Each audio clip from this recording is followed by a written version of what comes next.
Hello, Dr. Wu and Dr. Barkin. Can you hear me all right?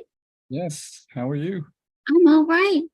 Can I share my screen with you just to see if I can get it set up? Looks good. Okay. There you go. We appreciate you being here today. Oh, I'm delighted to be here. And nice to meet you. Nice to meet you too. And so Dr. glad to. Lukowitz, I'm sorry, Dr. Lukowitz will join us soon. And again, thank you, Dr. Barkin, for joining us, and Madison, thank you very much for joining us. Hello, everyone. And Miriam, thank you for joining us. It's good to see your name. Hello. How are y'all? Good. Good.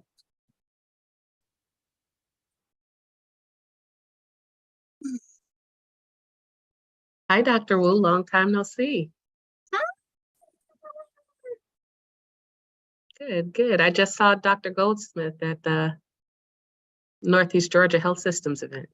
Oh yeah, she was telling me what a great meeting that was. Yeah, lovely. Are any of you all going to be able to do our mothers and babies training? Actually, Karen Hanrahan, who is one of our board emeritus members, signed up. Wonderful. So yeah, look out for her. She actually just sent me a message. We're working on trying to get a meeting set up with her, myself, and Whitney Adams and Erica Washington to try to kind of figure out where she might be able to do her thing. And Gary, thanks for letting me join. Sure. I'm going to kind of tag along with Madison just for a few moments, but it really is her show. Well, I don't consider you tagging along with anybody. You're part of the team. I'm gonna say, if anything, I'm tagging along with you for sure. Well, I made it. There he is. All right. Well, look, our fearless leader is here. I'm very excited about our discussion today, and of course, one of the speakers I know very well because she was one of my former residents. And so have you decided who's going to go first?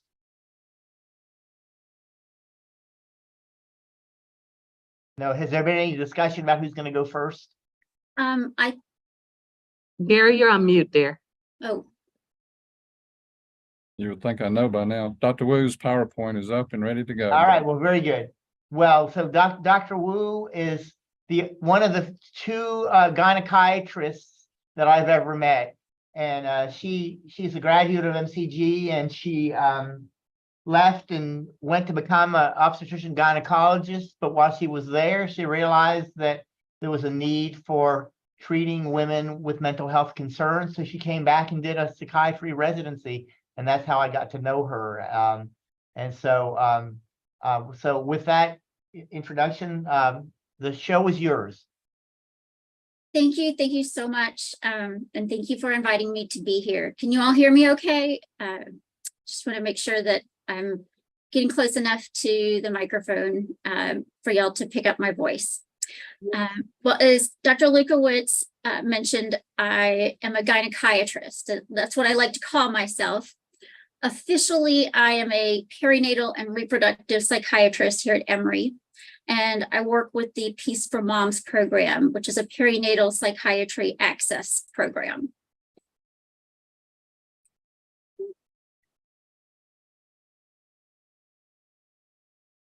I just have to give a couple of disclosures. I have no financial relationships with industry, but I am partially supported by a grant from the Georgia Department of Public Health, which funds Peace for Moms.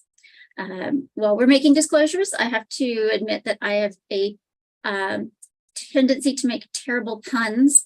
And because I really wanted to emphasize things in the state of Georgia, there are a lot of Georgia-related puns throughout my slides. So face palming is okay. Groaning, as long as you're on mute, that's okay too. At the end of this presentation, I would like you to be able to relate the risks of mental health conditions to maternal morbidity and mortality.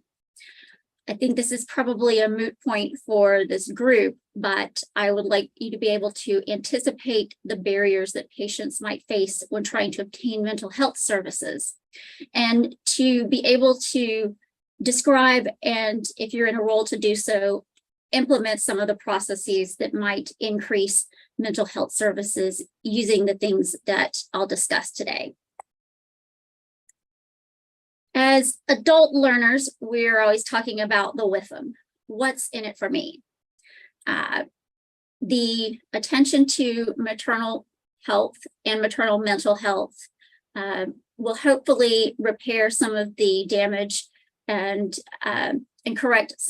course correct some of the things that we're seeing today with regards to maternal mortality and morbidity. Jumping ahead are 3 new AIM bundles. These are guidelines that are set up by ACOG and associated organizations to improve maternal outcomes. And the 3 new AIM bundles that have been released recently are the postpartum transition, substance use in maternal care, and the peripartum and peripartum health care. Sorry, peripartum mental health care. And in addition to that, we've had some new ACOG guidelines that were released earlier this summer, describing the role of obstetrician gynecologists and other obstetric providers in the role of maternal mental health care, which are much more extensive and much more detailed than they've ever been in the past. Screening for depression has been a HIDIS measure for about 3 years now, maybe a little bit more, I think 2019. And even JCO is getting on board. So if it's not a matter of meeting recommendations from your practice, it may become a matter of being able to comply with regulations and whether or not we get paid and are allowed to practice.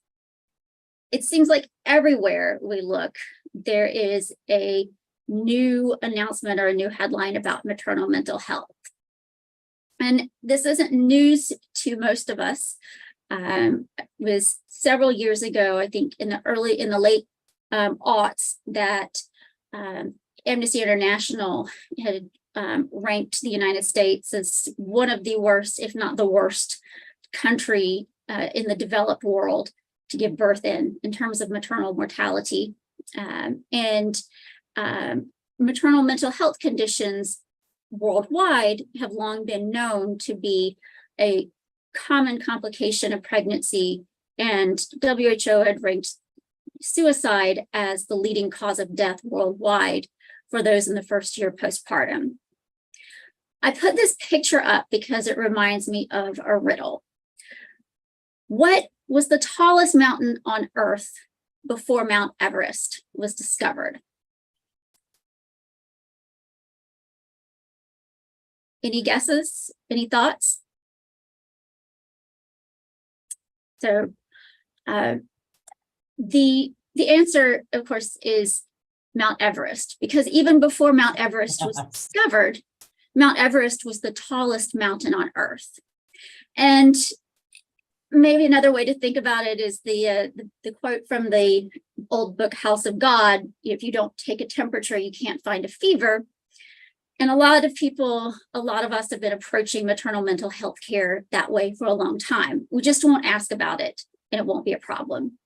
But like Mount Everest, even if we don't ask, even if we don't call it, it's still there, and it's still going to be influencing and causing our patients problems.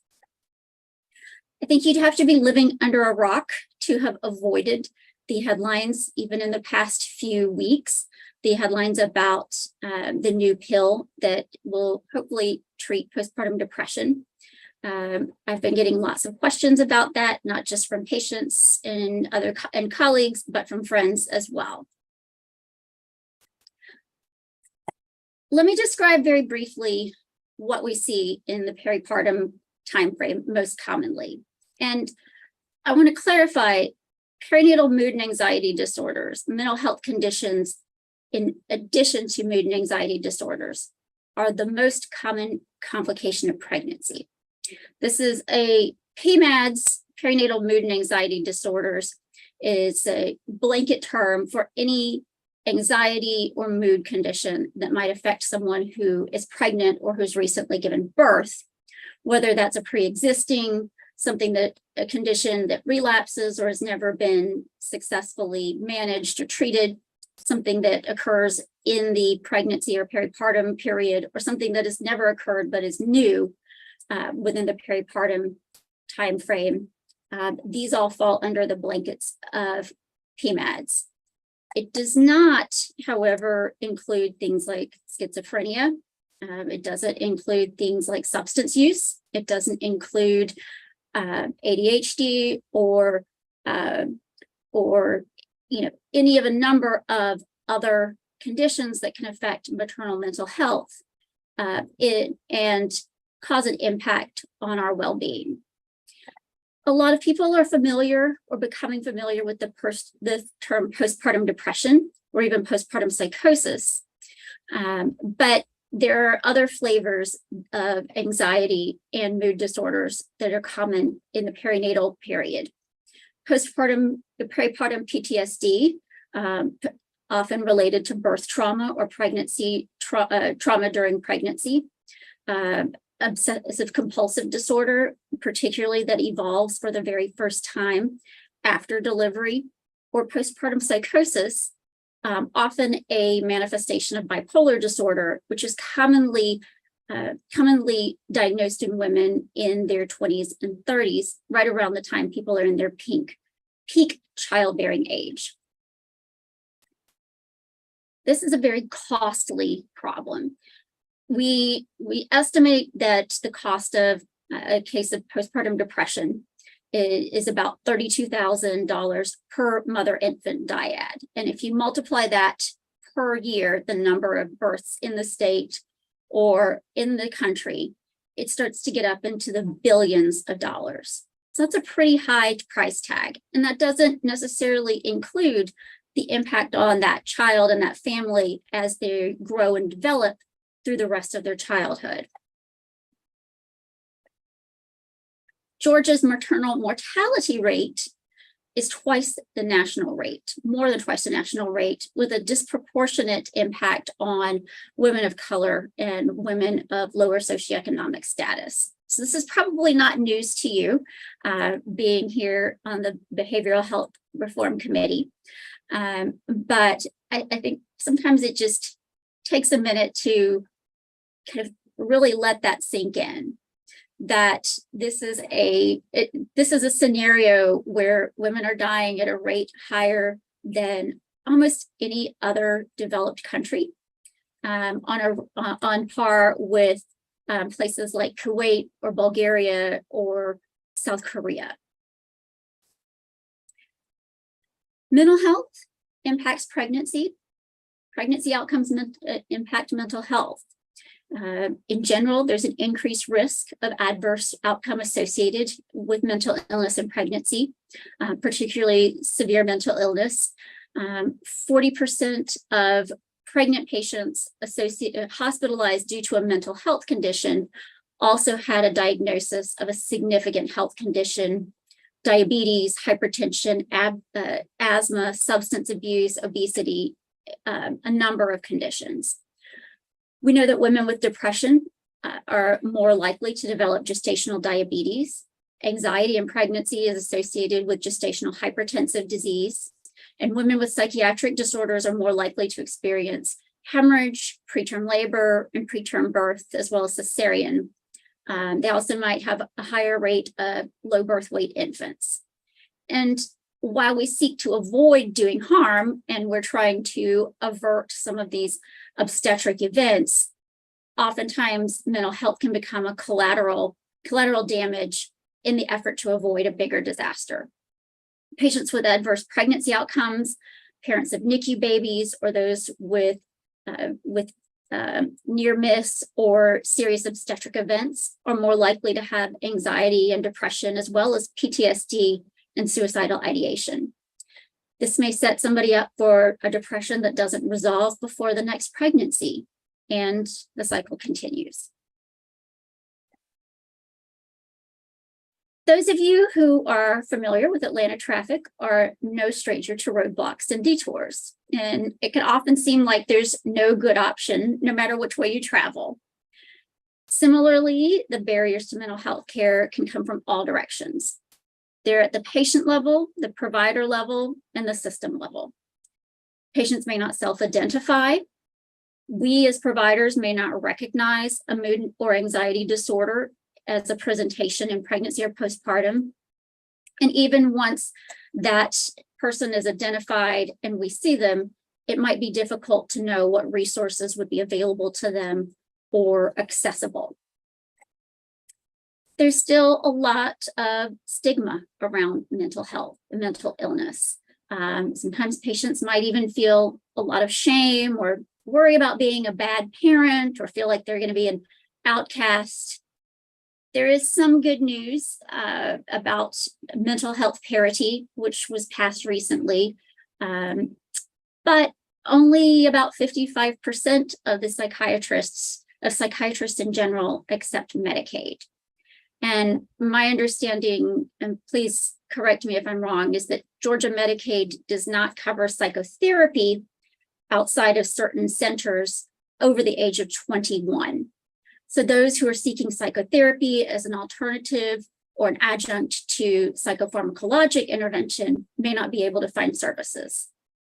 Even people with private insurance find it hard to get an appointment with an in-network provider because so many counselors and therapists don't contract with insurance or require patients to submit the reimbursement on their own.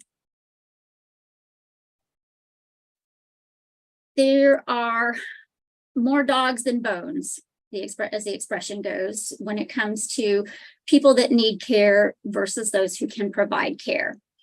This is a map of healthcare professional shortage regarding mental health care by county throughout the state for 2022.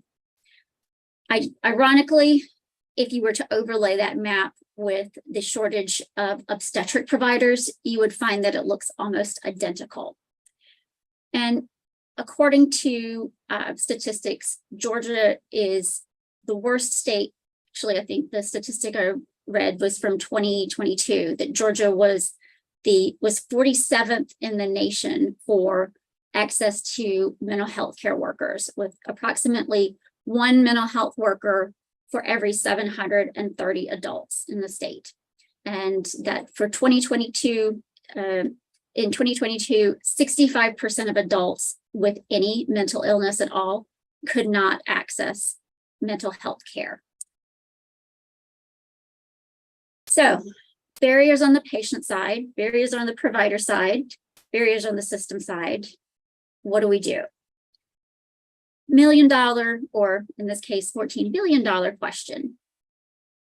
Some of the things that have been looked at are things like collaborative care. One of the striking things about the data on suicide postpartum is that the rate of suicide starts to pick up in month 6 and peaks between month 6 and 9 in the year postpartum. That's around the time that most people are tapering off or limiting care with a healthcare provider. They're seeing their pediatrician less often. They're probably not seeing their obstetrician as often, maybe not even until the next year. So there's this big gap, after that 6-month mark, where people really are not getting care or as much attention as they might. Options like collaborative care, either through direct consultation or embedded mental health services, can help bring specialist care into a broader setting. Using things like non-specialists, non-prescriber specialists like nurse navigators, social workers, even peer support specialists might be able to assist patients. And technologic approaches, telemedicine, interactive case review like we do with Project Echo, even AI-driven therapy and coaching might be able to reach larger numbers of people. And of course, mental health access programs. These are specialty mental health providers that consult with primary care and non-specialty mental health providers. Access programs, particularly child and adolescent psychiatry access programs, have been around since the early aughts. And the flagship program, which is MCPAP, it's been around for close to 20 years. MCPAP for Moms, which is the flagship perinatal psychiatry access program, has been around for about 15 years. And it's easier in some ways to think about what an access program is not versus what an access program is. And these are programs that have been established in more than 20 states, as well as there's one in the VA system. And these numbers are growing. We all work in a similar mission, but with slightly different details and processes. Psychiatry access programs are not gateways to a clinic. They're not referral services. They're not crisis management, and in most cases are not direct to patient. These are provider to provider consultations. We provide clinical support for medication management and counseling. We also help with diagnosis and connecting people to resources. Ultimately, the goal is to increase capacity of the primary care providers and the generalists so that they can continue to treat patients on site and immediately rather than waiting. Access programs are there to empower providers and birth workers to address their mental health needs on the spot rather than deferring care, because we know that people are going to see mental health conditions. Healthcare providers are going to see mental health conditions, whether they want to or not. There's research from the early teens that estimated an annual average of 30 million mental health related physician office visits made by adults age 18 and over, and that psychiatrists provided less than 60% of these office visits. Primary care physicians covered the bulk, covered about 35%, and other specialties the remainder. But emergency room visits are also a site where people go for mental health care, and people are going wherever they can because the access is so difficult. And an example of this would be what happens when someone is screened for depression in their pregnancy. So kind of thinking this as two pathways, a care as usual versus a care pathway that includes a mental health access service. For someone that screens positive on an early OB visit, the OB might say, well, you know, I don't know, I'm not really sure I'm comfortable treating this. Let me give you a referral to psychiatry or mental health. And by the time that the patient gets to the psychiatrist, weeks or even months may have gone by. And at this point, she's farther along in her pregnancy. Her condition may have progressed and deteriorated. She may be delayed even more in her care if that psychiatrist isn't comfortable treating her. And then she may actually find that things are not getting better. In fact, they're getting worse after she's delivered the baby. What we really want to do is catch people who are early on in that spectrum, people who are at risk or on the lower end of the depressive scale, where we can make a smaller intervention, like a support group, a low dose of an SSRI, some supportive psychotherapy, and really have the effect of staving off that psychiatric emergency. Knowing when intervention is warranted, knowing what intervention might be, knowing how to implement these interventions. These are all steps that Peace for Moms and Psychiatry Access Services can help with. So another way that this scenario might play out is when someone screens positive for depression, her obstetrician, midwife, healthcare provider calls a consultation, says, hey, here's the scenario. What should I do? What can I tell her?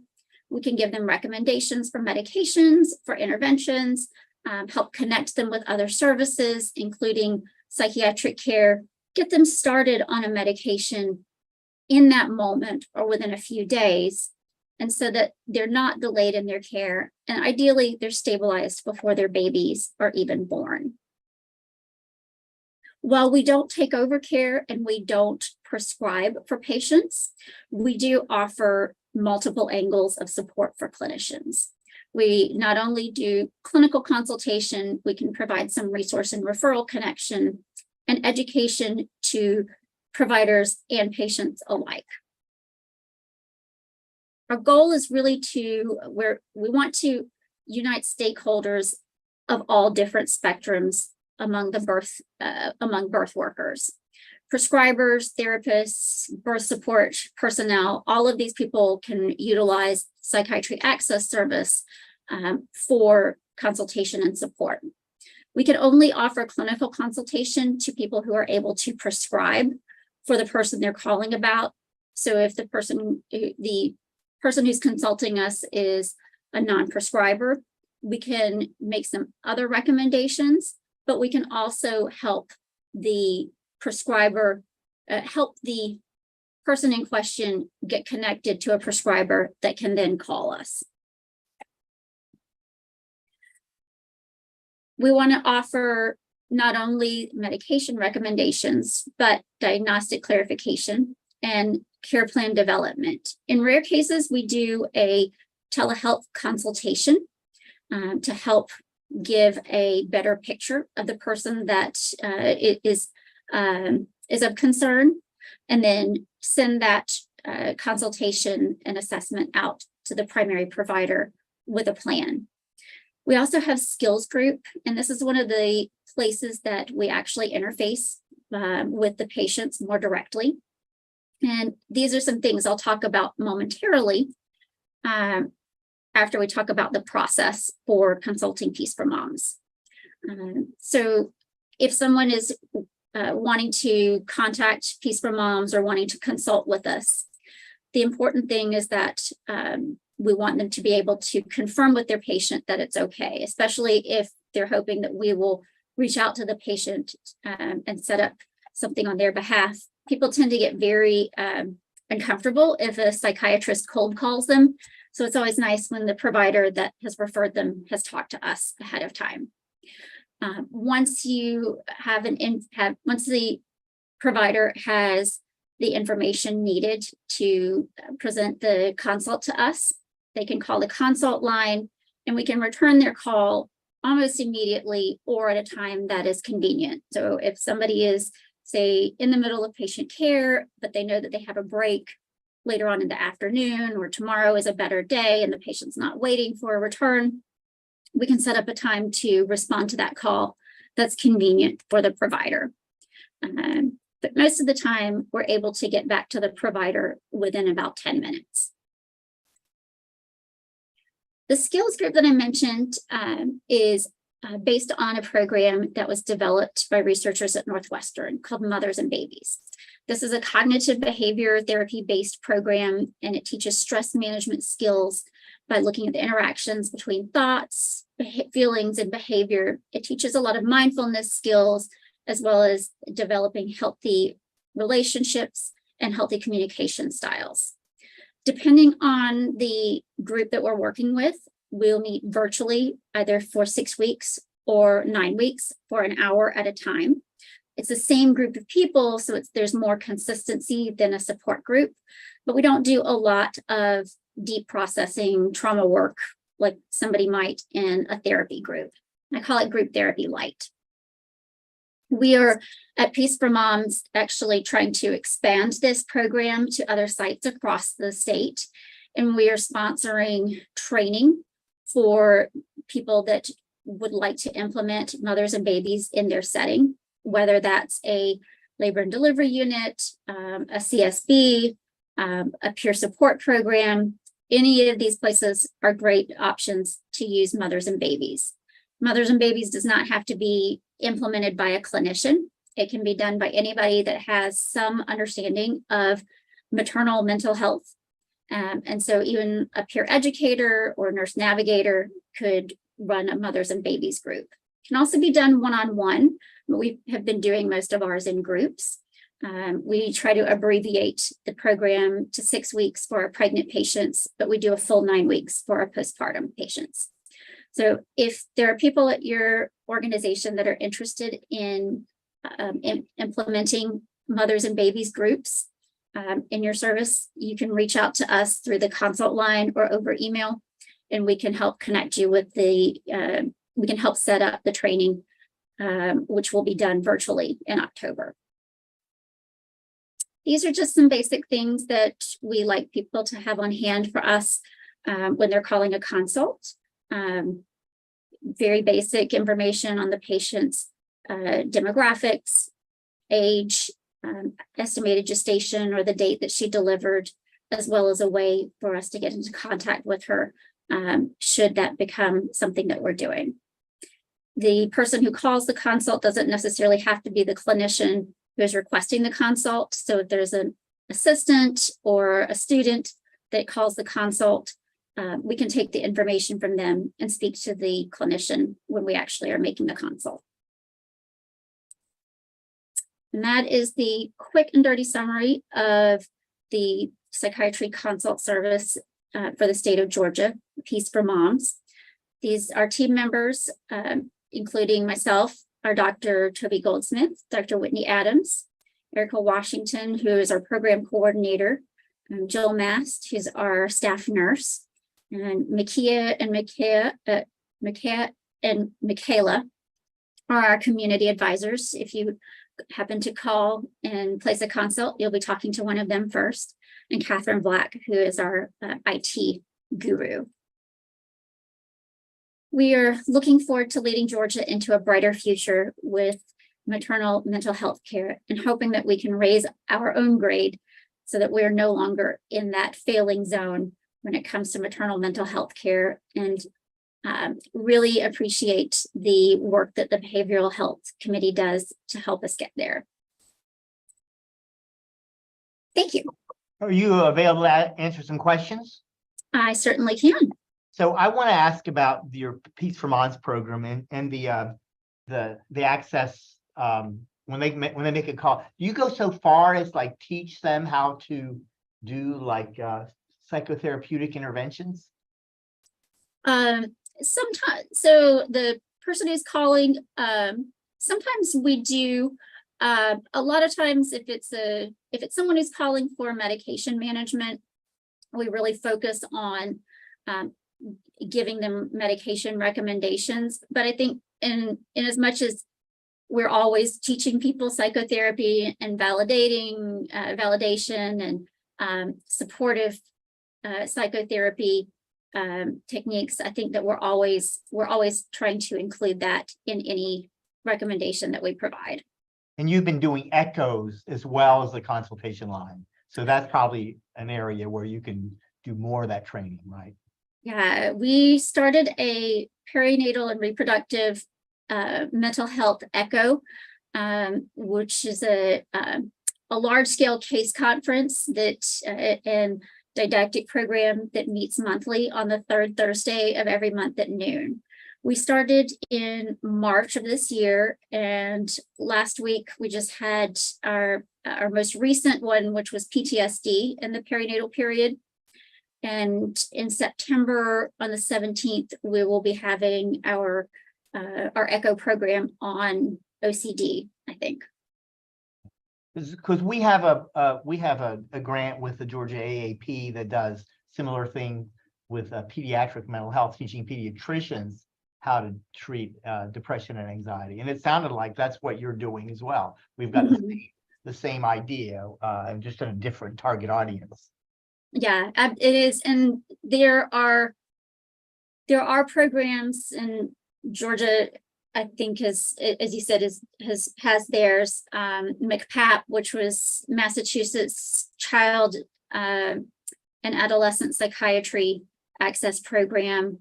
There are a few programs that actually combine maternal and child consultation. I think Michigan's program, all of the people that answer consultation are child and adolescent trained, but they also take calls on maternal conditions. And then some states do more substance abuse support. We also have SMI advisor, serious mental illness advisor, where you can send consultation questions on for patients with chronic severe mental illness. Thank you very much. And this has been an interest of mine for a long time. As everyone knows, I'm interested in infant psychiatry. And when I was in training, we would go see all the new babies, hold the new babies. And I asked my supervisor, why are we doing this? Well, and I knew one of the reasons was he liked to hold babies. That was one reason. But the other reason was that we could also tell by how the mothers responded to our presence and when we picked up the babies, the risk of perinatal complication, mental health issues like depression. That's what we were mostly concerned about. It really opened up my eyes a lot, and it's really heartwarming to hear that y'all are doing exactly that. You're looking for problems and trying to head them off at the pass. Yeah, a lot of what we do is validation, education, supportive care, ways to normalize the things that they're feeling as they go through the transition into new parenthood. And sometimes just telling somebody it's okay that things are really hard can make a huge difference. Dr. Wu, is there a way to scale this across the state? It is available across the state. So anybody throughout the state of Georgia can use our service. And that is the ideal scenario, that a midwife in Albany or a nurse practitioner in Brunswick can call us and get help for their patient, get them started on medication if need be, get them connected to a place where they can continue mental health care that's closer to them, but not have to wait. Do you get one more question? Do you get very many referrals from the community service boards, the CSBs? Not at this point, but we have only been around for about, not a little more than 2.5 years. And we are growing by leaps and bounds on a monthly basis.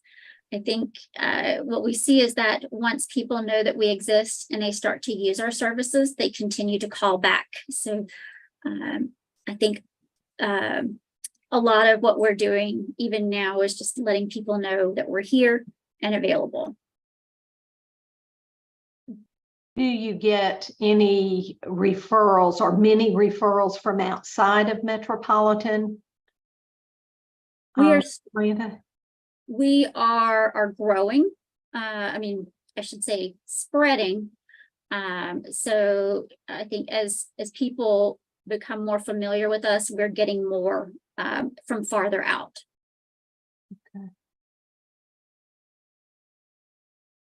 Okay, I don't see any other questions right now.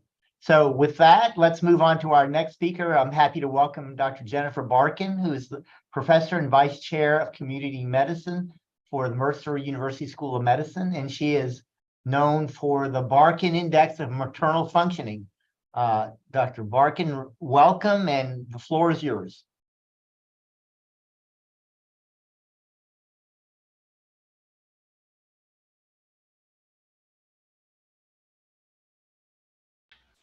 You're muted, Dr. Barkin. Okay, there we go. Can you hear me now? Yes. Okay. Okay, thank you so much for inviting me. I kind of joke that this is like talking about my greatest hits when I talk about the Barkin Index of Maternal Functioning, but I do appreciate it. It's an honor. And I have to apologize to Dr. Wu. She proactively approached me and said, we should talk and make sure we're not talking about the same stuff. And I said, oh no, I'm talking about maternal functioning. We're not going to overlap that much. But so we ended up talking about a bunch of other stuff and not talking about the presentation too much, but there's a little bit of overlap because we obviously run in the same circles. So I do apologize for that.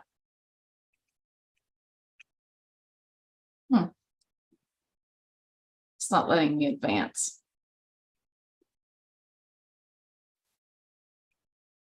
You might want to unshare and then try to do it again. That's.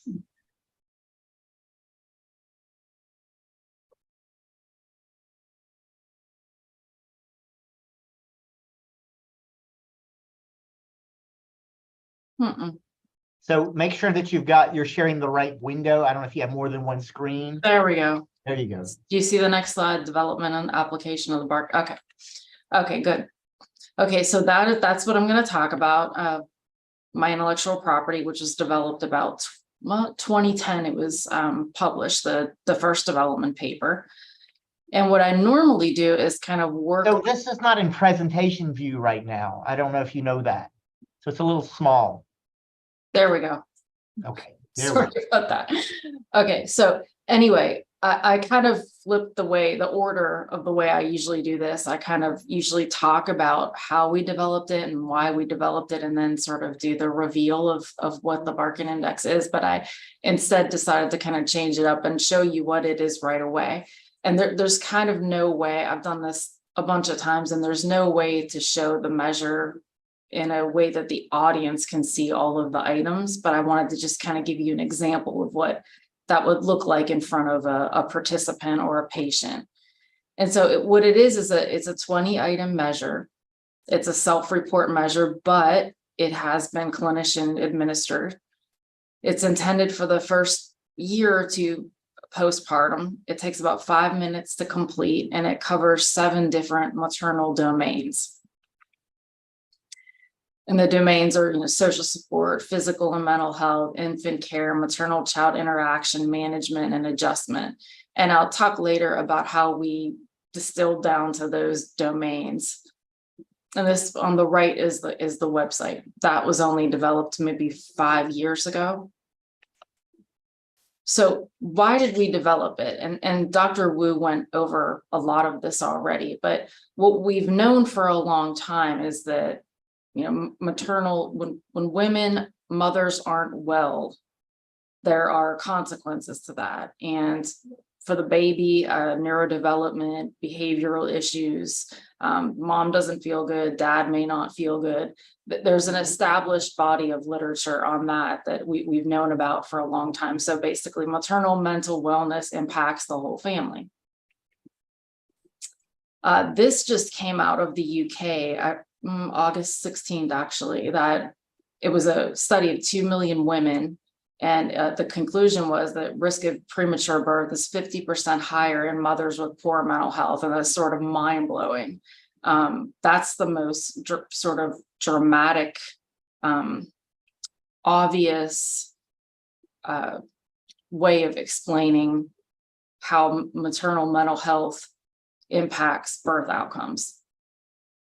So a pretty big impact, and it's a large sample size. So it's something to definitely consider. So women with a history of mental illness have increased risk of premature delivery, small for gestational age infant, and other adverse neonatal outcomes. So now we're not just talking about, the mom that has the baby and she's got postpartum depression or anxiety and looking prospectively at where the child is. We're talking retrospectively, when the mom has mental illness, it sets her up poorly for childbirth. And this is a maternal mental health risk and resources map. And what you can see on here is the risk for mental health issues for women. And the little bubbles are the providers, represent kind of the robustness of the provider workforce. So, and I probably, this isn't a surprise to anyone on this call, but Georgia's kind of in the, we're not the worst and we're not the best. But as you can see, the providers are all in Metro Atlanta, which again, I'm not telling you anything you don't already know, but I like the visual. The other thing we know, something Rebecca already talked about, they're not only costly to the family's mental health, they're costly, period. It's a big public health problem. It's high prevalence, high incidence, and it's costly. So back to why we developed this, we already have tools, right? We have validated tools that measure depression and anxiety. So what is the impetus for creating yet another tool that measures maternal wellness? At first, I'll just kind of show you, remind everyone of what some common depression and anxiety items tap. So worry, changes in appetite, no longer enjoying things you used to enjoy, fear. So a lot of mood. But what that doesn't get at is functioning, right? So my mentor, who's famous in the field, Kathy Wisner, her name is, she kind of created this field. She would say to me, when my patients present, they don't say, hey, I want to obtain this, I want to come out of this with a score of 10 or 30 or whatever on a depression scale. They want to function better in daily life and feel better about how they're managing, their role of motherhood with all of the other many roles that they're attending to. So she actually gave me the idea. This was for my dissertation. I trained at the University of Pittsburgh, and I did a postdoc in psychiatric epidemiology. And so she got me started on this. And I had a background in statistics, so I could do the validation work too. But how did we get started? And I think this really set up the success of the measure, is that we started with focus groups. So we interviewed postpartum women that were adults, English speaking. I will say that was primarily around the Pittsburgh area. So that's a lot of hospitals and academic centers. So we did have our group was articulate, educated, more to that. So that's a little bit of a limitation, but it's been validated many times since then. But we got them in a room, we fed them, we asked them questions. We made the people that were experiencing the condition of interest tell us what low functioning and a high functioning day look like, and everything in between.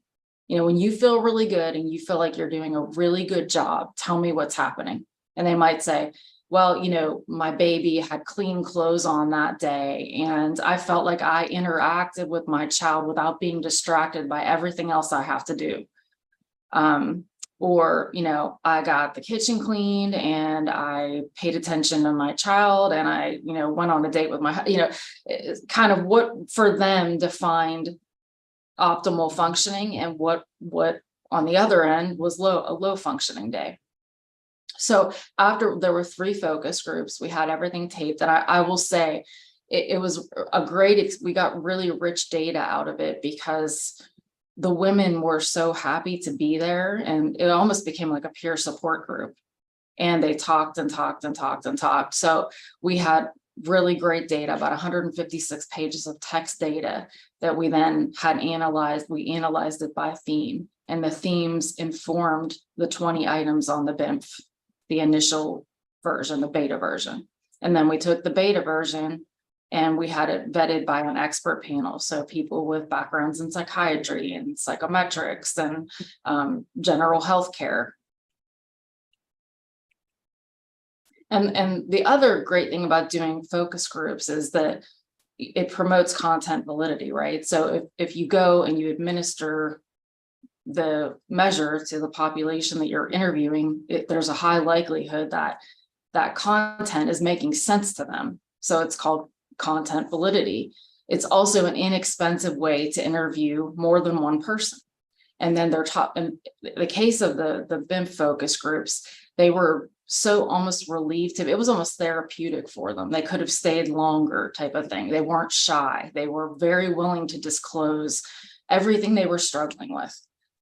So we had really robust conversations, and sitting in the room, you got a real good sense. I would say even the halfway through the second focus group, I had a really good sense for what the really prevalent themes are. You would hear like, I feel like I'm CEO of the household. Like my husband's great, and when I delegate to him, he'll execute it, but I have to think of everything. I have to plan everything. I have to plan the doctor's appointments. I have to plan, if we go on a trip, all of that, it falls on me, which we know now we have a term for it called the invisible labor of motherhood. Like it's a mental load that is, you can't see. The other thing that came up a lot that actually promoted a further work in this area was this confusion around self-care. So we would have women say, yeah, when you become a mother, it's all about your children. You take the back seat. And then literally in the same conversation, that same mother would say, you know what though, when I'm not doing well, the whole family suffers. I'm in a bad mood. I'm snapping at everybody. I can't focus. So there was a lot of ambiguity, or I would say cognitive dissonance around the idea of self-care and its role in motherhood. So now that, we had a version of the BIMF, here's what I would say, the question it answers. So it's not going after mood, although it is certainly related to depression. Any study we have done, it is always significantly correlated with depression. It's not a perfect overlap, which is what you want. You don't want it to measure the same construct. You want a different but complementary construct. So what I would say it measures is how are you managing all of your responsibilities concurrently? And what this type of measure lends itself to is like a therapeutic skill building. So let's get you functioning better. Another way of saying it is, how do I manage better with the resources I have at my disposal? So I kind of always like to remind that self-care is contingent upon the resources you have, right? Self-care can be a lot easier if you have resources, if you have the money for a babysitter, if you can go join a gym. It looks very different depending on socioeconomic status. So just, when we throw that term around and it's like, you see a picture of a woman doing yoga or that it's not always feasible for everybody. And I've had mothers say, thank you for asking. Nobody ever asks about me. Thank you for asking about me. And say things like, this is a great story. One of the women we interviewed said that for her self-care is when she goes to the grocery store that she works at and buys flowers on discount and arranges them around her house with her daughter. So the daughter's there, but she found a way to soothe herself without having a babysitter. So you have to be more creative the less resources you have. I'm not putting this all back on the moms. So it's a straight summation. The way it's scored, the range is from 0 to 120, where 120 is perfect functioning. I have an interpretation of the scores I get asked for a lot. We don't have it as pinpointed as like the EPDS, but I have, as data continues to roll in, I have a much better sense for, what's low functioning and high functioning. And also many people look at change over time and functioning. So it's been translated into the 22 other languages. This picture you see up here is South Korean, and it's been modified for NICU moms, mothers with children up to 3 years old, and caregivers of school-age children. And one of the most important things, we think about when we choose a measure or include it in a grant, is it valid and reliable, right? That's kind of the next step. Okay, you've got this measure you developed, you think you have content validity because you went right to the source to inform the measure, but is it, when you go to test it quantitatively, is it valid and reliable? So this is some of the initial foundational work that we did to basically validate the measure. And what we found are that depression, atypical depression, and bipolar diagnosis were related to diminished maternal functioning, and that higher levels of gratification in the maternal role and global functioning related to higher maternal functioning. All of that is reassuring. That tells me the measure is performing as you would expect it to. And this was a very nice piece of news that we found recently. In November 2022, this was published. There were 29 tools reviewed, and the Barkin Index got an A grade, so the highest rating possible for structural validity, internal consistency, measurement error, and it's been validated in several international settings, which is really cool for me to work with these groups. In terms of applications and evidence, this is another great aspect of having intellectual property, is that I get to work across sectors. So it's been used in commercial research and academia, both nationally and internationally, in clinical settings and in community-based settings. And Dr. Wu referred to the SAGE therapeutic trials and their innovations and treatment for postpartum depression.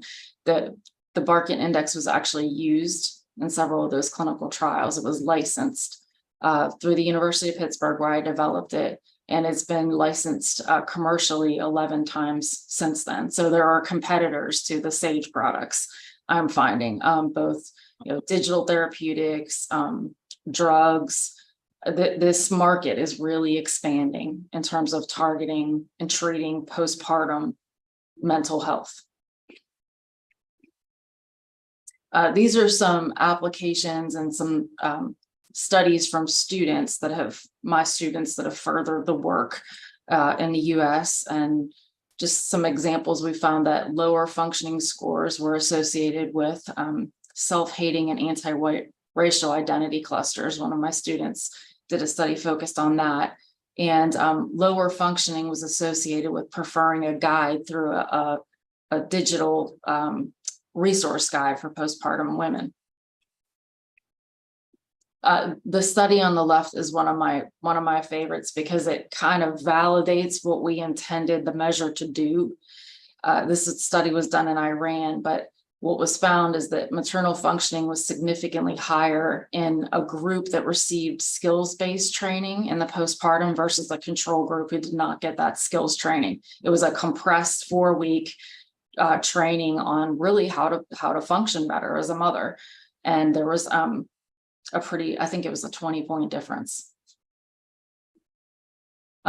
Study on the right is pretty similar. Higher levels of maternal functioning were associated with having infant care support, overall mental health, and having adequate income. All makes sense.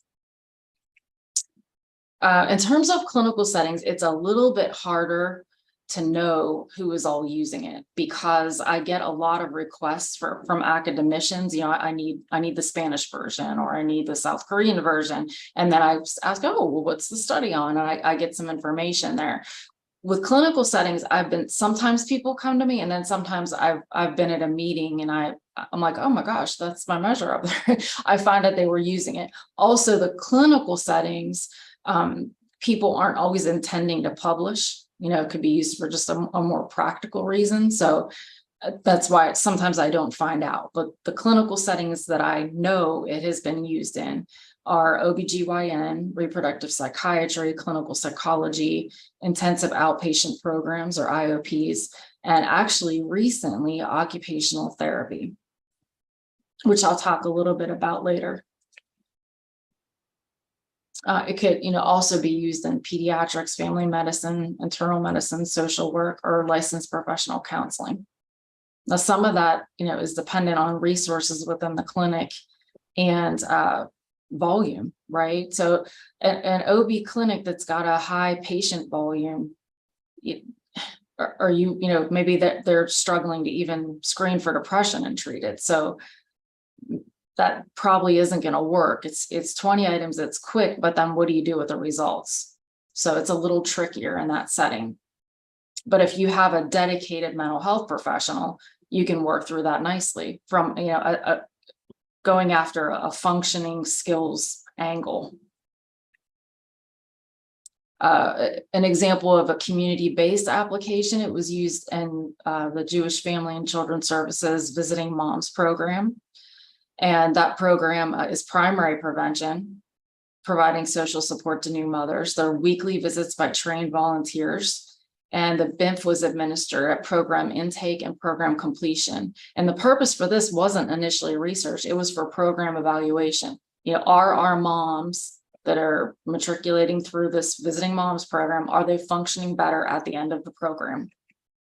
And we found that they were almost 20 points, statistically significant. So this is a social support program, and it appears to be effective. Depression was also a lot better. Now, it's hard to tell. Some of that might be natural adjustment to the role over time. So if I had to kind of in a nutshell tell you this, the strengths and the limitations of the measure, it's engaging to participants. I've been told many, many times, someone's finally asking about me. It's clearly worded. It's very quick to administer. When it's been clinician administered, I've gotten good feedback from the clinicians about, you know, engagement and kind of women not zoning out while they're filling it out, etc. And it also taps a unique but related construct, right? It's related to anxiety, it's related to depression, but it's not the exact same thing. There's less stigma, and it lends itself to therapeutic skill building. So the limitations are, it's been a little bit harder to pinpoint one number on the scale that's a clinical threshold indicating this woman needs follow-up or not. Also, you know, does the clinic or in terms of clinical settings, it's easy in academia, right? You analyze the data and you publish it. But in a clinical setting, does the clinic have the resources to handle results? You know, so we now kind of know what to do if we have a positive depression screen. Not everybody, but we're getting better and better at training people to know how, you know, how to treat it in a primary care setting. But this is a little different. Now, if you're trying to help somebody function better every day, you need some dedicated time, right? Which a mental health professional has. So high volume primary care settings might not be the best setting for this right now. Also, this is a little bit tough, although many people have done it. It's a little bit tougher to interpret before if it's administered before discharge, right after childbirth, because you're in the hospital, you're not functioning in your home environment, and you're not functioning in the way that you will once you have that baby home and you're expected to, you know, start performing your other roles again in life. So that's probably not the best timing for it. In terms of recommendations, and these are more general recommendations rather than related to the BIMF, but I guess they would support use of the BIMF. The one thing that I notice, Mercer is very focused on rural health and rural medicine. And the thing that I notice when I visit rural clinics is there isn't a strong knowledge of resources that are intended to be statewide. You know, they're headquartered in Atlanta, but they're intended to be statewide. Like if you say PSI Georgia or Healthy Mothers, Healthy Babies, it's not the household name that it needs to be, because some of the resources are there. Just that the knowledge is not uniform across the state regarding the existence of them. Also, and this, I think Dr. Wu touched on this too, just, you know, the ideal is in-house providers. You know, if you could refer, and there's a social worker right down the hallway that has the time to process the results of something like the Barkin Index. It has the dedicated time to work through that. Houston County Health Department is a good example. They now have a marriage and family therapist intern that's there like 2 mornings a week.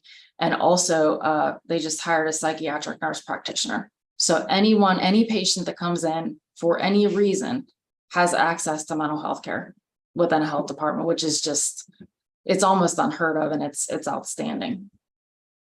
Also, I would say make occupational therapy more accessible and possibly covered by insurance. I think it's one of the tougher ones that justify and cover, but as I've talked to more occupational therapists, that is what they address, is functioning, daily functioning.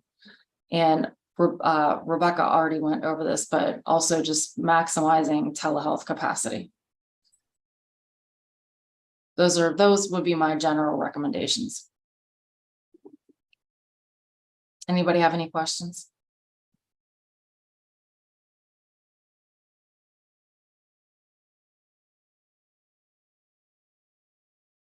Other than a comment, occupational therapy is difficult to access everywhere. I mean, it's another shortage area. I know working in the psychiatric residential treatment facility, finding providers is a challenge. So it's not surprising. No. A lot of kids with autism use the occupational therapist, so, and there's a shortage as well. Right. Yeah. Yeah. I have a colleague that's practicing in New York State, and she kind of listed out the many challenges. And then you've got the subspecialty of perinatal. So it's even more complicated with billing, et cetera. But it kind of makes sense that it would be a good next step for somebody that's functioning poorly. You know, this is kind of my ideal pie in the sky. We have unlimited resources. Here's what we should do for mental health. I think, you know, some of this is already been discussed.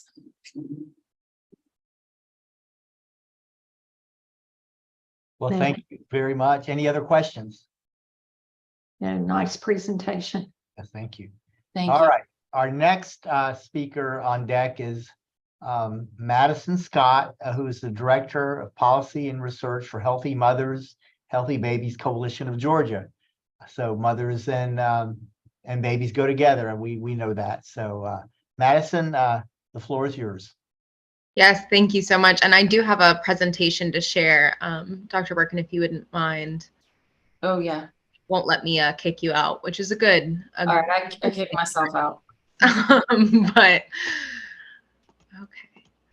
So yes, hello everyone. My name is Madison Scott. I'm the Policy and Research Director at Healthy Mothers, Healthy Babies Coalition of Georgia. I'm also joined by our incredible CEO, and I would really love for her to be able to introduce herself and frame our organization a little bit before I jump into our research and recommendations. Yeah, I like to come to parties that I'm not invited to. I was always for kids. So hello, everyone. As Madison said, I've had the pleasure of serving as the CEO of Healthy Mothers for almost 3 years now. So I know a little bit, I guess enough to be dangerous. But this topic specifically really resonates with my heart.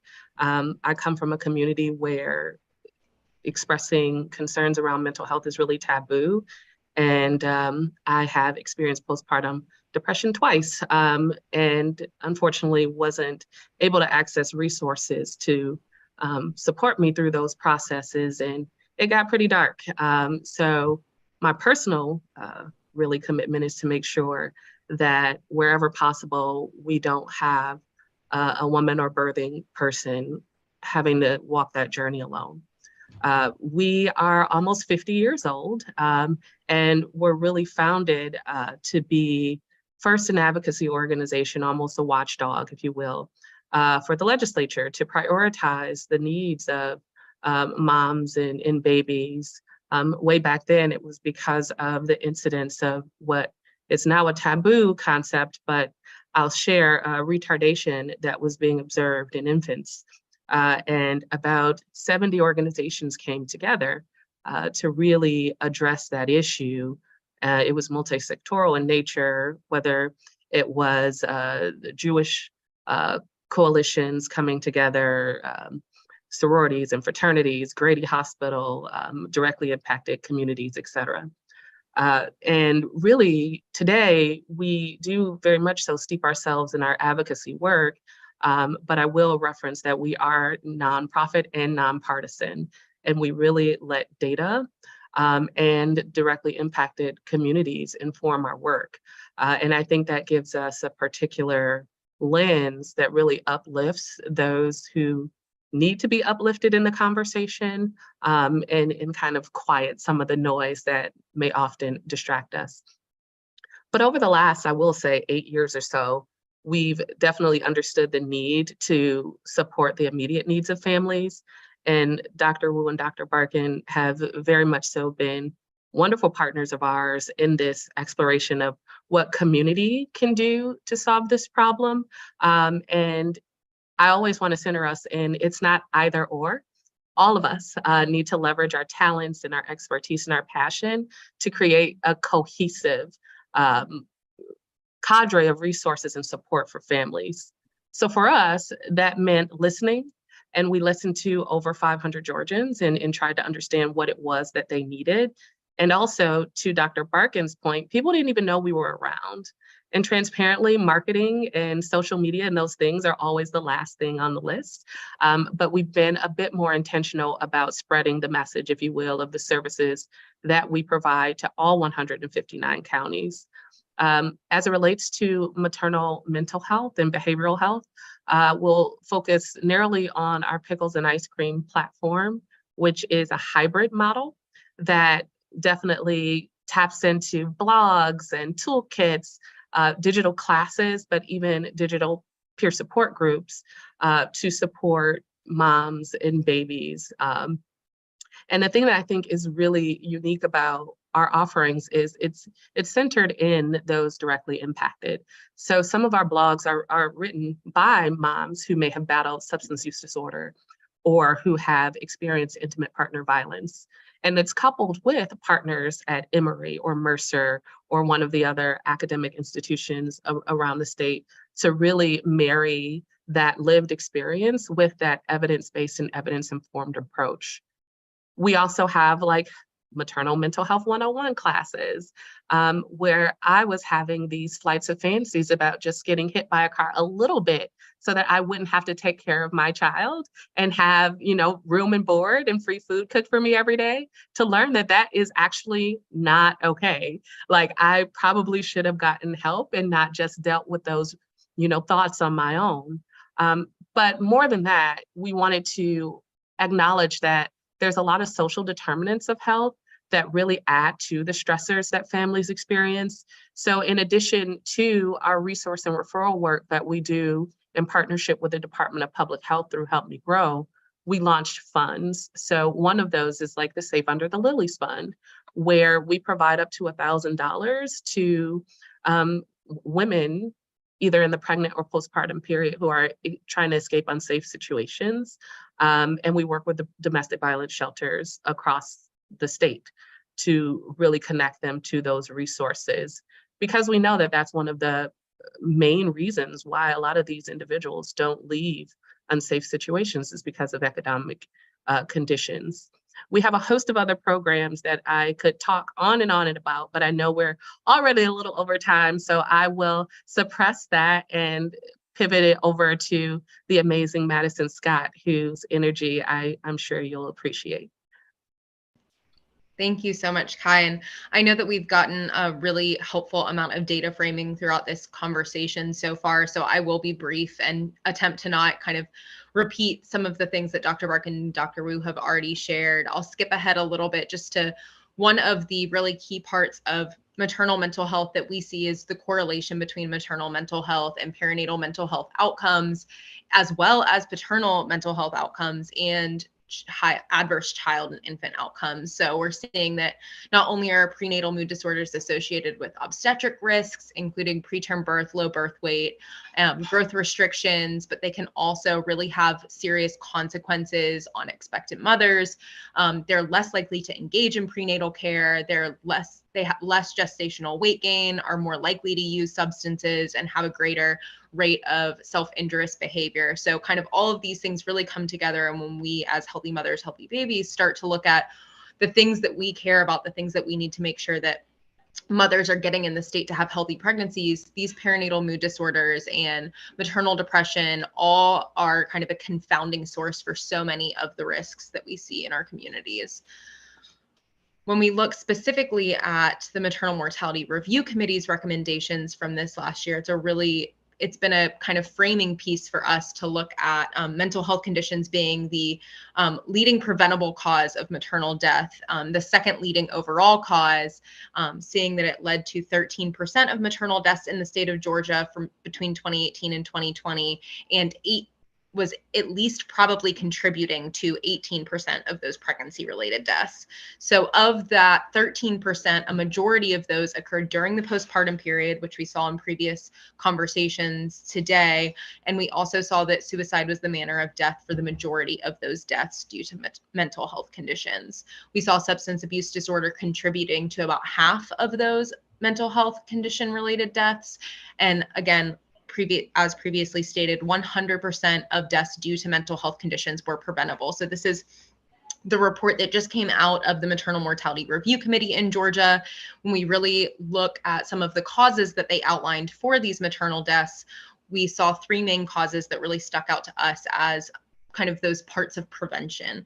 And so we really, as we see maternal death as preventable, we want to know, how do we become preventers, not only as advocates, but as legislators, as policymakers, as budget creators. Where is there kind of space to become a preventer in that space? And we narrowed in on three main causes. So one is that the obstetric care system did not adequately provide case management services.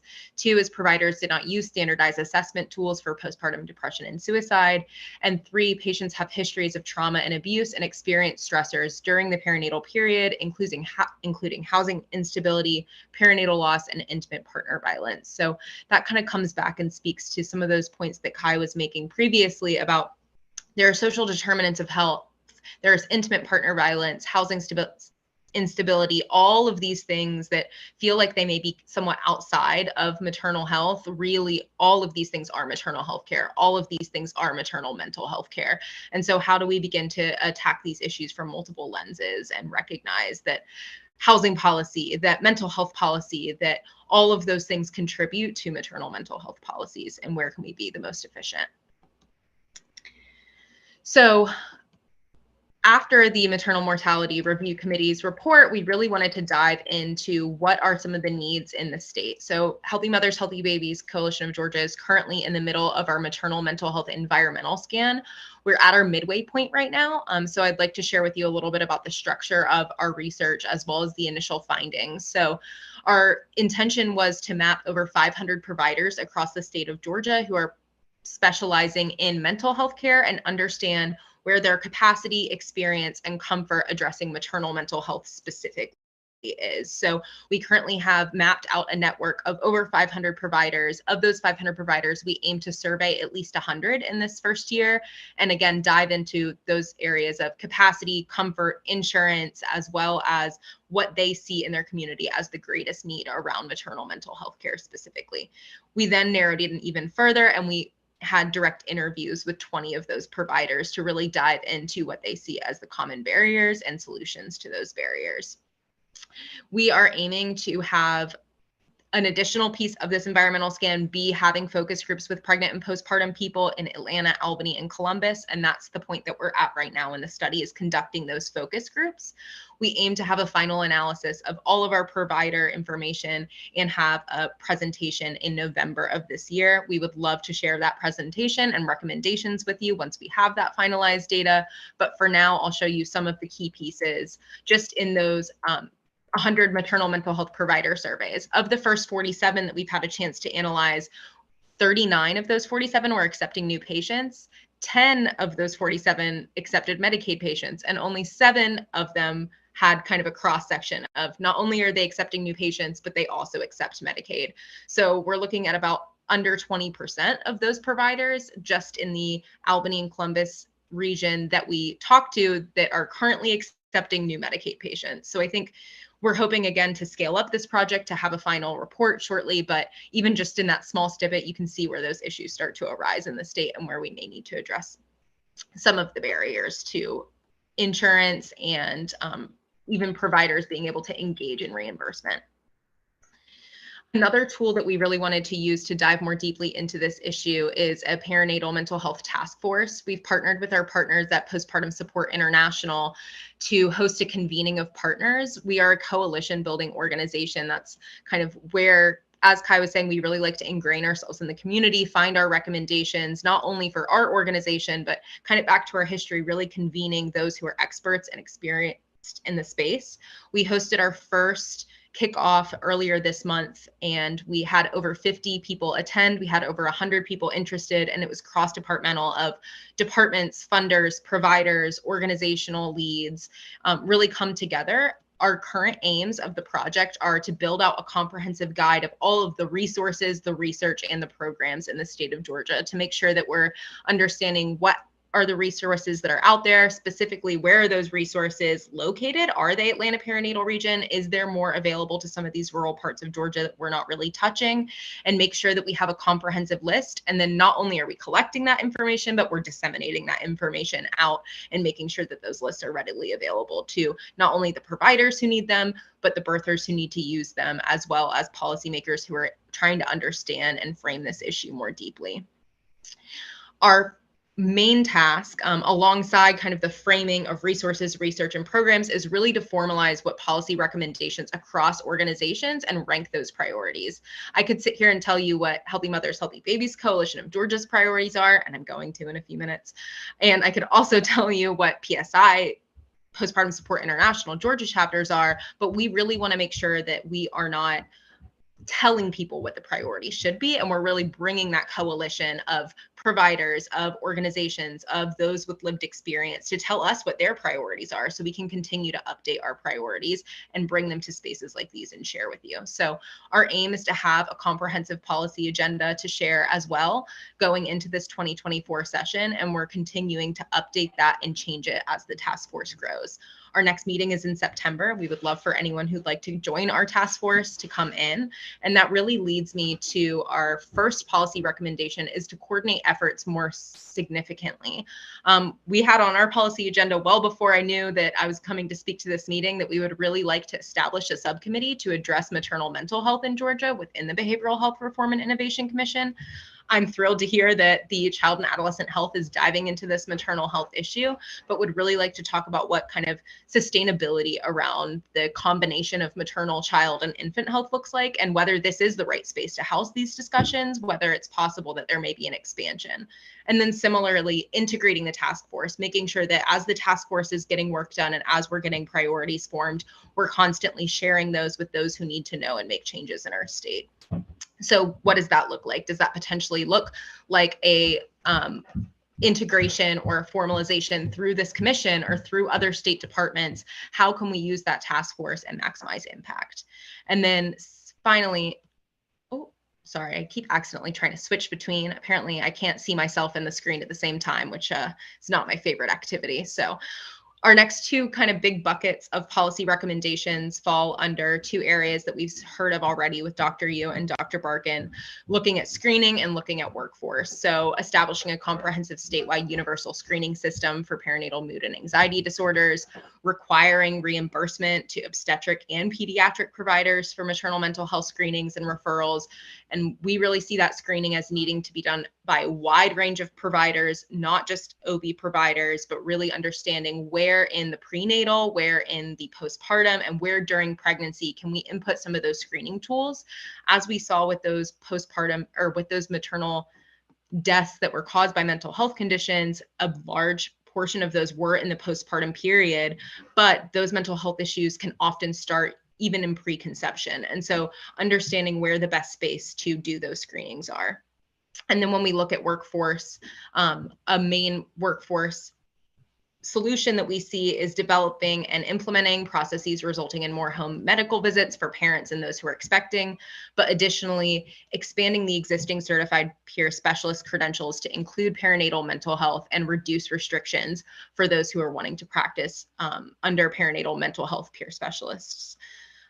Finally, my last recommendation that we see that's kind of tangential to this space, but I think really does speak to one of those one of the social determinants of health is this idea around economic security and workplace security and mental health conditions during the pregnancy and postpartum period.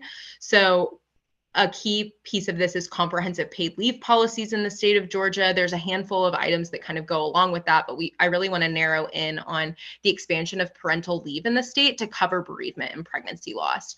So in 2021, there was a House bill passed in the state legislature, House Bill 146, that caused for parents to be entitled to 3 weeks of paid leave.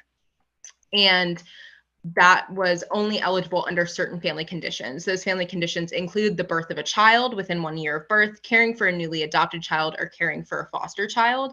We really want to see an amendment to this paid leave policy to potentially include pregnancy loss as one of those qualified family conditions, understanding that sometimes, I'm going to go ahead and stop sharing, but sometimes the specific loss of a child can be a parental experience and lead to parents needing to take off time to grieve, to understand that bereavement, and recognizing that just that time off of work can really start to address the contradiction between economic security and mental health conditions and grief and pain and trauma throughout the birthing experience that can potentially lead to this. So that we have a handful of policy recommendations, and we really hope to continue to facilitate discussions with our task force and with you all to kind of solve these problems. That's one that we think could be a really key solution that could come out of this next session. And we're hoping to dive into understanding what that could look like. I could talk forever about this topic, as I'm sure many of you could as well, but I'll pause there and kind of close our presentation down and allow anyone to ask some questions if there are any.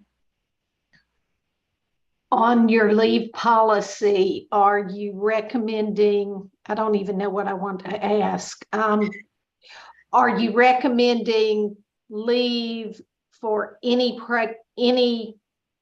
pregnancy loss, regardless of the term or the length of time the person was pregnant? I think transparently, that's something that needs to be discussed more seriously in a clinical setting, is understanding where is the right time for that. Right. I think, again, like I said, we really try to work with a coalition task force mentality. Our policy stakeholder meeting is next week, and we plan to really dive into that with our coalition partners a little bit more. I think that pregnancy loss at any point in time can be and is tragic. And so as many accommodations as we can provide for pregnant people and for families during such a potentially traumatic and such a sensitive, physically, emotionally taxing time, I think could be really beneficial. But I would want to dive more deeply into what experts in that space think makes the most sense, especially from an economic perspective, understanding that there's a balancing act there. And assuming it would also include voluntary terminations. I have not dived into how that would impact the policy as of now. Again, that would be another conversation for policy experts to really game out on what that language would look like. Previous states have used the language pregnancy loss, and I think we would need to kind of look into the definitions of those, as some of those definitions are kind of in flux now in our state as well. Yeah, interesting. I'm putting on my administrator hat versus my woman hat versus yeah. Those are important questions, and I just wouldn't want to pretend that I have the answers to those questions yet. I think that's a collaborative conversation and understanding what makes the most sense for mothers in our state, but also for kind of language in our state too. I have a legal background, so I can understand kind of the importance of language and policy in that space. So I would be interested to discuss it more. Thank you. Yeah. So I heard that you have a partnership with Emory and Mercer, and we've got Dr. Barkin here representing Mercer. Do you have any relationship at all with the Medical College of Georgia or Augusta University? Kai, see you've unmuted. Yeah. Peripherally, transparently, one of our aims has been to establish more rich relationships outside of like the often offenders, right? We have the Morehouse Center for Maternal Health Equity. You have Emory, Georgia State, and Mercer, who's like very much so been supporting some of the curation of our content, and very present at some of these stakeholder meetings.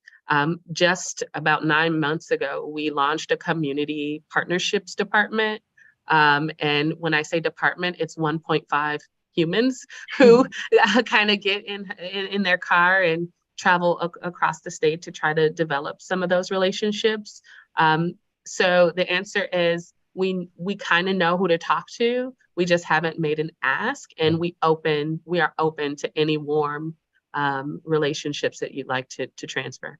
Can't imagine that the Department of Obstetrics and Gynecology would not be interested in this. This is certainly a priority, given what we were hearing today, on top of just the maternal mortality rate is just abysmal. So any way to bolster efforts, I think, is a good thing, and also will be good from a political standpoint to include. I worry sometimes that us in Augusta, we're left behind, and I look at the mental health services that are available in the area, and it's terrible.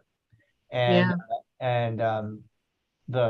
our community service board is just not as proactive as we would like them to be, and so hopefully we're going to encourage them to up their game a little. But I'm really interested in the work that you're doing, and it's certainly, without a doubt, very important. And I think if I can summarize what we've heard today, and I've always heard the term, if mama ain't happy, ain't nobody happy, and that does certainly apply. But also as a child psychiatrist, if mothers are not present and stimulating and talking to their babies and playing with them, it's really detrimental. And sometimes people don't realize how much of an effect the lack of interaction can have on the development of a young child. So again, I mean, this is the overarching message today. We got to take care of mothers so they can take care of babies, and the babies can turn out to be healthy children and not have to deal with all these mental health issues. Mm-hmm. And well said. Yeah, and go ahead. I'll say something really quick because something resonated with me. One thing I didn't share, I worked for Lena Research Foundation before I came to Healthy Mothers, Healthy Babies, who has been really instrumental in serve and return interactions in early brain development. And that's where my love for maternal health really sparked from. And also that's why our name is Healthy Mothers, Healthy Babies in that order. I think Dr. Barkin said it so well. For so long, it was we kind of know the mom is there, but when the baby is born, it's like, baby, and we're like, hello, we just pushed a whole human through our body. We kind of need some support too, right? And it's we're not cute anymore. We don't have the glow. Now we're exhausted and our body does all kinds of weird things, and we're just supposed to, function. It just doesn't make sense. So I'll stop there because, of course, I know everybody's ready for dinner. And I do want to point out that Dr. Charles Wilmer, who is the president-elect of the Medical Association of Georgia, has joined us and has been listening. So I'm sure that he's very interested in what you've had to present. And I want to just tell everybody that our next subcommittee meeting will be September 28th at 4:00, and the topic will be school-based behavioral health care, which is important. Hey, Dr. Wilmer. Do you want to say anything? Thank you. Grubs and all. And is Tanner going to present on the substance treatment issue at some point?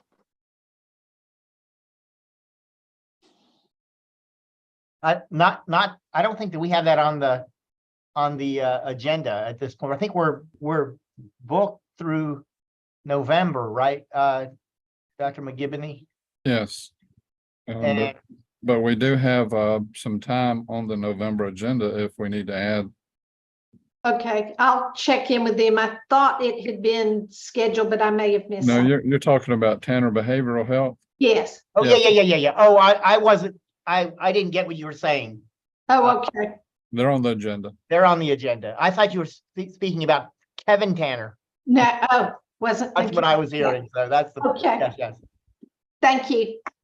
You're well. Thank you all for joining, and it's been a pleasure. It has. Thank you. Thank Bye-bye. you so much, everyone. Nice to meet Thank everyone. you. Thank you, Dr. Wu and Dr. Barkin and Madison and Kai. Thank you. Thank you. Thank you. Great presentation. Thank you, Dr. Wilmer, for joining. Yes, sir. Thank you.